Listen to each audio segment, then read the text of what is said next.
Assalamualaikum warahmatullahi wabarakatuh. Selamat pagi anak-anak. Sebelum kita belajar, mari kita membaca doa terlebih dahulu. Berdoa, mulai. Selesai. Tetap semangat ya hari ini. Semangat untuk terus belajar. Iya. Sebelum Ibu menyampaikan materi pada hari ini, siapa yang tidak masuk pada hari ini? Ya, baiklah. Untuk anak kelas 4, hari ini kita akan belajar mata pelajaran IPA. Kita akan membahas tentang sumber daya alam. Dan tujuan pembelajaran kita pada hari ini adalah mendeskripsikan sumber daya alam serta menyebutkan macam-macam sumber daya alam. Iya, sumber daya alam adalah segala sesuatu yang terdapat di alam yang dapat dimanfaatkan oleh manusia untuk memenuhi kebutuhan hidupnya dan untuk kesejahteraannya. Siapa yang bisa menyebutkan contoh dari sumber daya alam? Iya, betul. Contohnya adalah kayu. Kayu dapat dimanfaatkan oleh manusia untuk membuat bangunan rumah dan bisa juga dimanfaatkan sebagai kayu bakar. Untuk lebih jelasnya, silahkan simak video pembelajaran tentang sumber daya alam berikut ini. Sumber daya alam. Halo teman-teman, salam Neobi.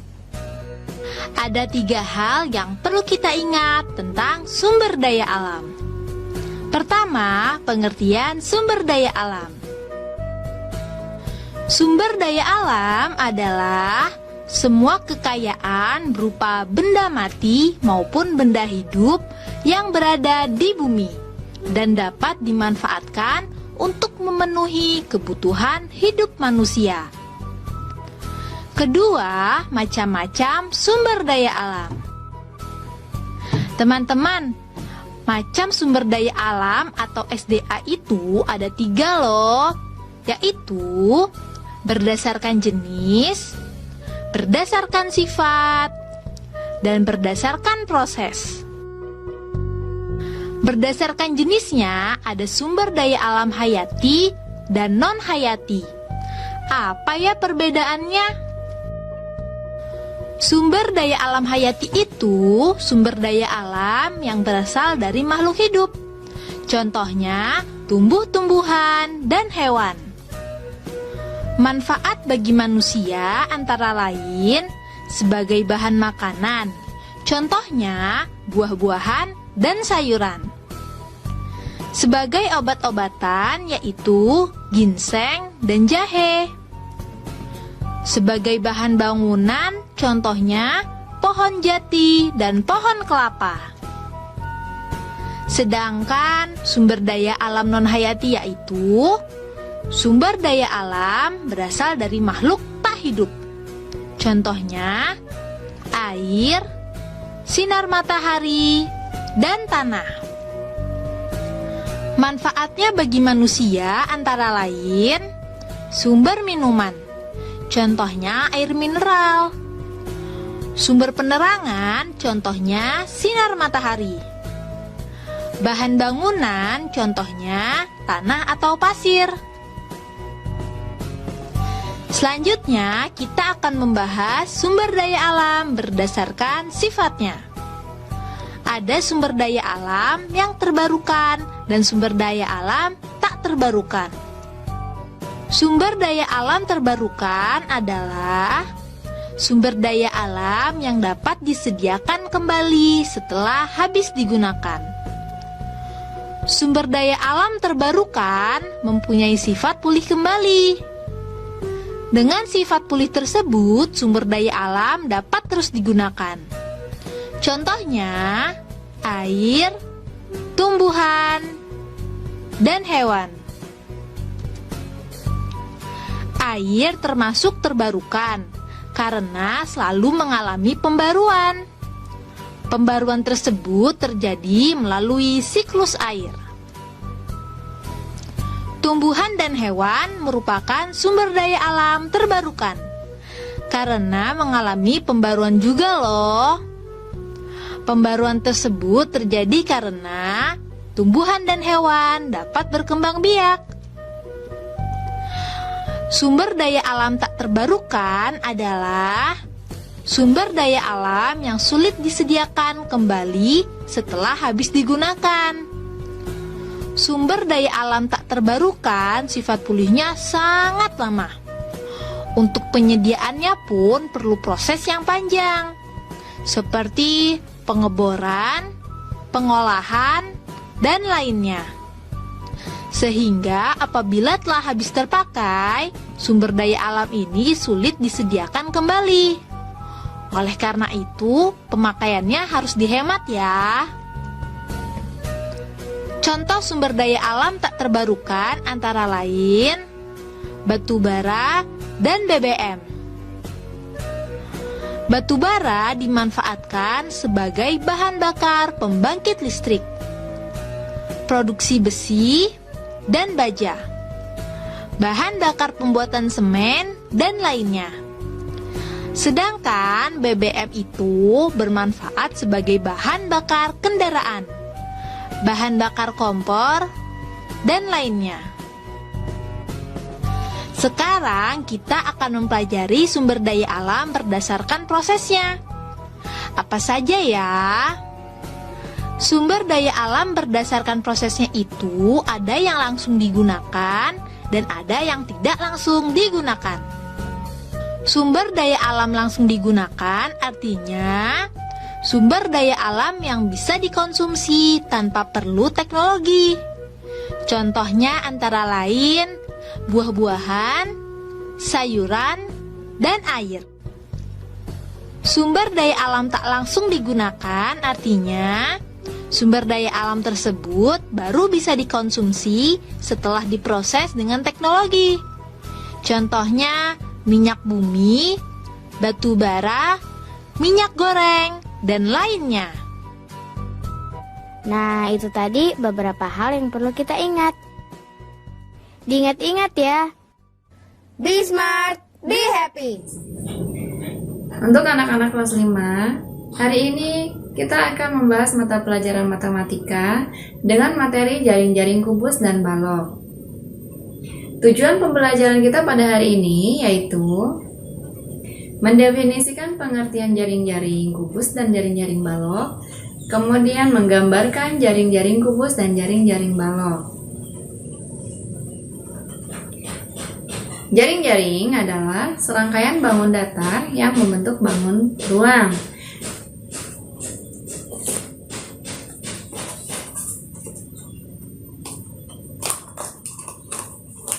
Pada pertemuan sebelumnya, kita sudah membahas tentang bangun ruang. Adakah yang masih ingat?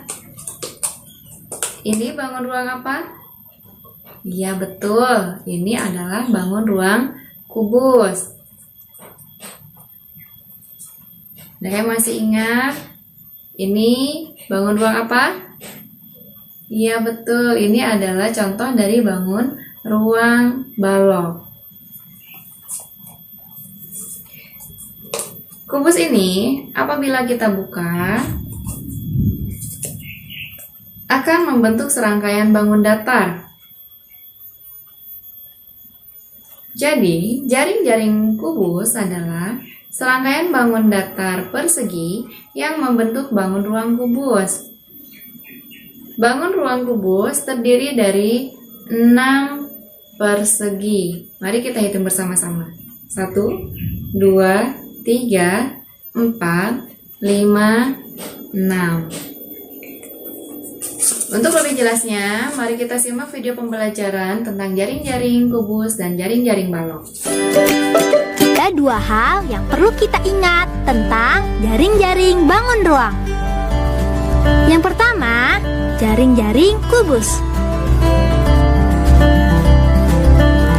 Coba lipat jaring-jaring berikut. Jika bisa membentuk kubus, maka dia termasuk jaring-jaring kubus. Ingat ya, sisi hijau harus sebagai tutup, dan sisi biru selalu di bawah.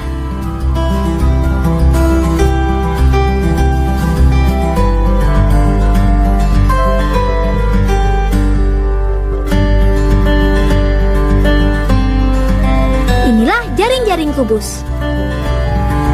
Ingat, sisi hijau harus sebagai tutup. Dan sisi biru selalu di bawah ya.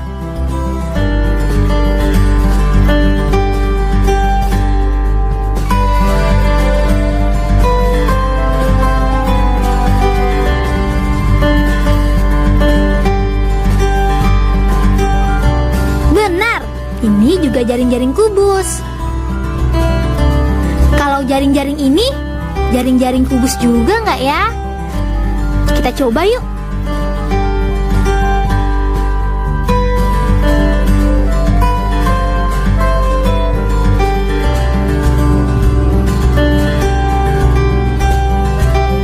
Wah, betul. Ini juga jaring-jaring kubus. Kita coba jaring-jaring ini yuk.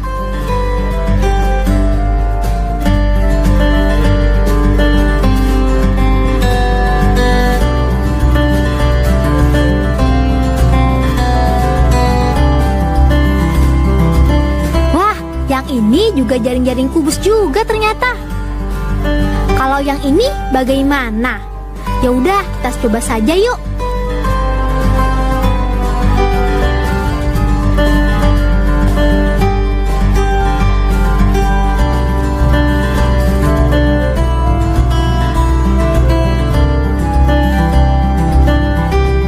Wah, jaring-jaring kubus juga ya. Jaring-jaring kubus juga nggak ya kalau yang ini?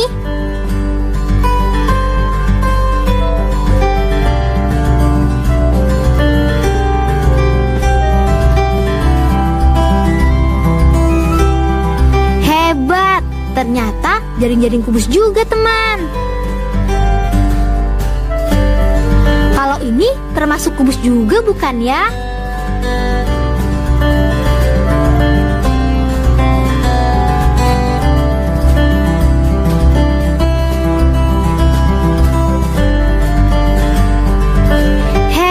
Ternyata jaring-jaring kubus juga. Coba kamu temukan dan salin di bukumu jaring-jaring yang lainnya. Yang kedua, jaring-jaring balok. Caranya sama seperti kubus tadi teman-teman. Yuk kita mulai.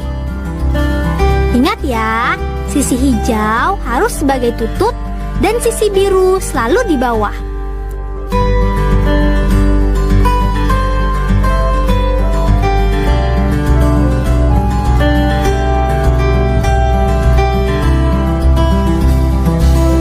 Ini jaring-jaring balok. Kalau jaring-jaring ini, jaring-jaring balok juga nggak ya?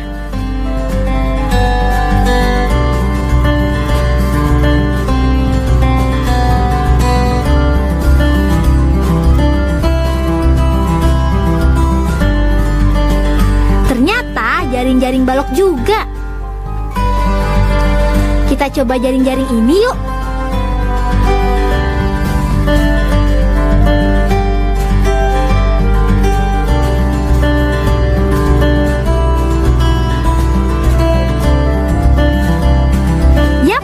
Jaring-jaring balok juga ternyata.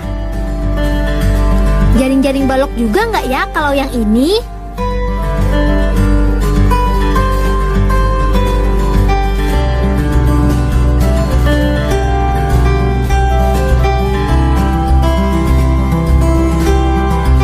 Hebat, ternyata jaring-jaring balok juga teman. Kalau yang ini bagaimana?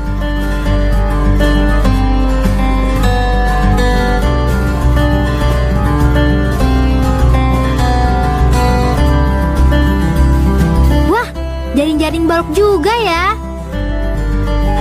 Coba kamu temukan dan salin di bukumu jaring-jaring yang lainnya. Nah, itu tadi beberapa hal yang perlu kita ingat. Sebelum kita menutup pelajaran pada hari ini, mari kita simpulkan. Untuk anak-anak kelas 4, sumber daya alam adalah segala sesuatu yang terdapat di alam yang dapat digunakan oleh manusia untuk memenuhi kebutuhan hidupnya dan untuk kesejahteraannya. Macam-macam sumber daya alam yaitu berdasarkan jenisnya terdiri dari sumber daya alam hayati dan sumber daya alam non-hayati. berdasarkan sifatnya, sumber daya alam yang dapat diperbaharui dan sumber daya alam yang tidak dapat diperbaharui. Kemudian, berdasarkan prosesnya, sumber daya alam yang dapat langsung digunakan dan sumber daya alam yang tidak dapat langsung digunakan. Untuk anak-anak kelas 5, jaring-jaring adalah serangkaian bangun datar yang membentuk bangun ruang. Jaring-jaring kubus yaitu serangkaian bangun datar persegi yang membentuk bangun ruang kubus.